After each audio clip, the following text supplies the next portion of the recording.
श्रावण सोमवार व्रत कथा। श्रावण सोमवार की कथा के अनुसार अमरपुर नगर में एक धनी व्यापारी रहता था। दूर दूर तक उसका व्यापार फैला हुआ था। नगर में उस व्यापारी का सभी लोग सम्मान करते थे। इतना सब कुछ होने पर भी वह व्यापारी अंतर्मन से बहुत दुखी था, क्योंकि उस व्यापारी का कोई पुत्र नहीं था।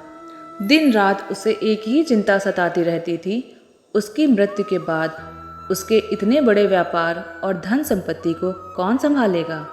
पुत्र पाने की इच्छा से वह व्यापारी प्रति सोमवार भगवान शिव की व्रत पूजा किया करता था। सायंकाल को व्यापारी शिव मंदिर में जाकर भगवान शिव के सामने घी का दीपक जलाया करता था। उस व्यापारी की भक्ति देखकर एक दिन पार्वती ने भगवान शिव से कहा, हे प्राणनाथ, यह व्यापारी आपका सच्चा भक्त है।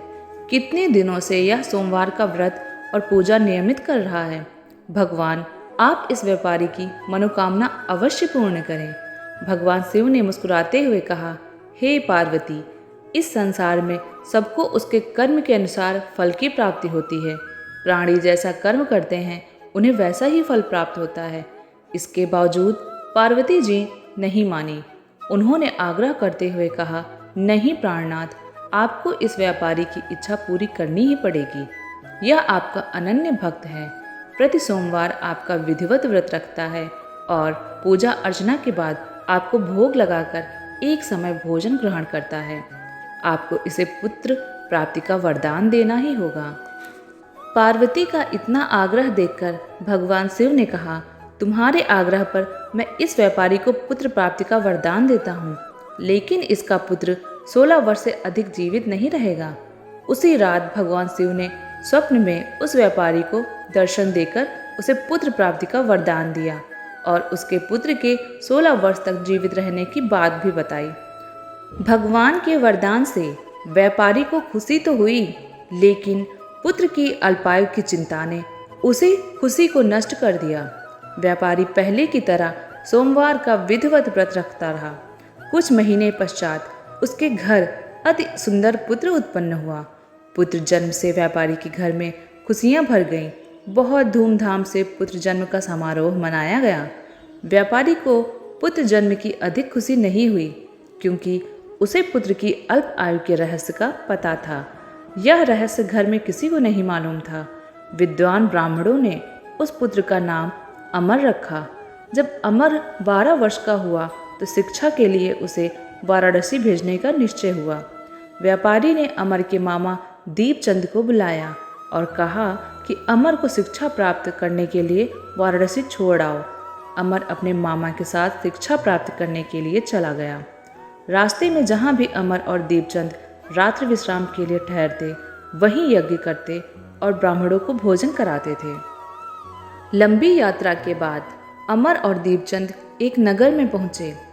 उस नगर के राजा की कन्या के विवाह की खुशी में पूरे नगर को सजाया गया था।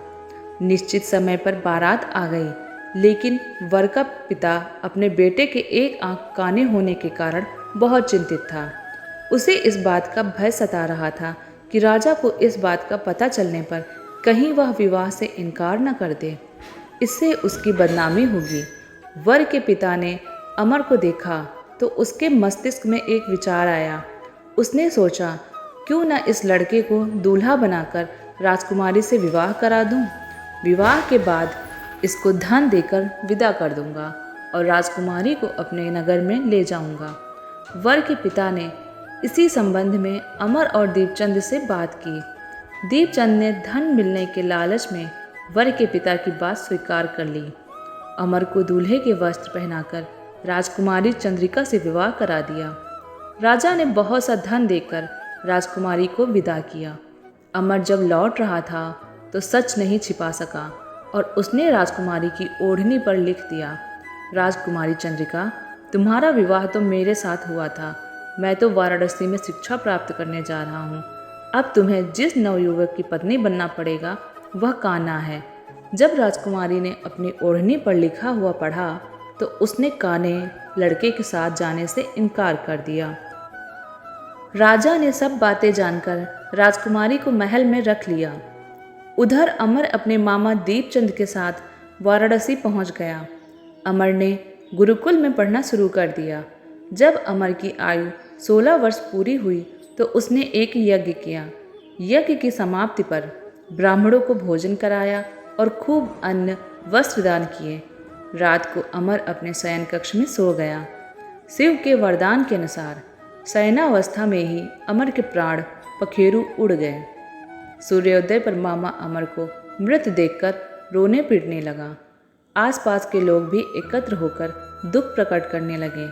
मामा के रोने विलाप करने के स्वर समीप से गुजरते हुए भगवान शिव और माता पार्वती ने भी सुने। पार्वती जी ने भगवान से कहा, प्राणनाथ, मुझसे इसके रोने के स्वर सहन नहीं हो रहे, आप इस व्यक्ति के कष्ट अवश्य दूर करें।